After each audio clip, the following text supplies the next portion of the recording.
வணக்கம் மக்களே. இந்த பதிவில் காணப்போவது குரோன்பேட்டை அருகே பச்சை மலையில் அமைந்துள்ள ஸ்ரீ அருள்மிகு அத்திரீஸ்வரர் திருக்கோவில் ஆகும்.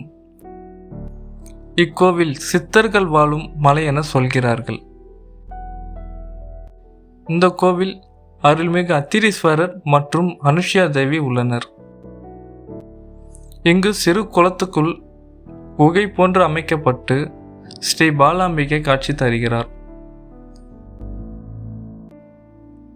இந்த கோவிலுக்கு 2 வழி உள்ளது.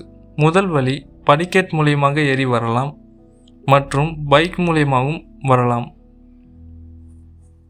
பைக்கில் வரும்போது என்ட்ரன்ஸில் முனீஸ்வரர் சிலை அமைந்துள்ளது. இங்கு விநாயகர் மற்றும் முருகருக்கான சிறு ஆலயம் அமைந்துள்ளது மற்றும் ஸ்ரீ நர்த்தன விநாயகர், தட்சிணாமூர்த்தி, பிரம்மா மற்றும் வைஷ்ணவி, வராகி, மகேஸ்வரி ஆகிய சிலைகள் உள்ளனர். நவகிரகம் ஸ்ரீ காலபைரவர் ஆலயம் அமைந்துள்ளது. அத்திரீஸ்வரர் கோயிலுக்கு சென்ற பின் அங்கிருந்து மேலே 10 படிக்கட்டு ஏறினால் வள்ளலார்க்கான ஆலயம் அமைந்துள்ளது. மேலும் அகஸ்தியர் மற்றும் ராகு, விநாயகர், கேது, அத்திரி மகாரிஷி சிலைகள் உள்ளது. இங்கு தியானம் செய்வதற்கு ஏற்ற இடமாகவும் இருக்கிறது.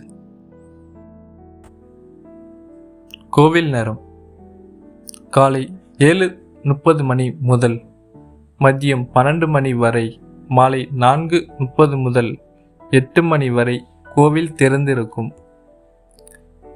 இந்த கோவில் தாம்பரத்திலிருந்து 4 கிலோமீட்டர் தூரத்திலும், கோயம்பேட்டில் இருந்து 21 கிலோமீட்டர் தூரத்திலும் அமைந்துள்ளது. இந்த கோவிலுக்கு செல்லும் பொழுது அர்ச்சனை செய்வதற்கான பொருட்களை வாங்கி செல்லவும். அங்கு கடைகள் கிடையாது மற்றும் வாயில்லா ஜீவன்கள் அங்கே உள்ளது. அதற்கு பிஸ்கட் போன்றவற்றை எடுத்து செல்லலாம். பக்தி ஆனந்த சேனலுக்கு ஆதரவு கொடுங்கள் மற்றும் சப்ஸ்கிரைப், லைக் பண்ணுங்க. மீண்டும் மற்றொரு பதிவில் பார்ப்போம். நன்றி.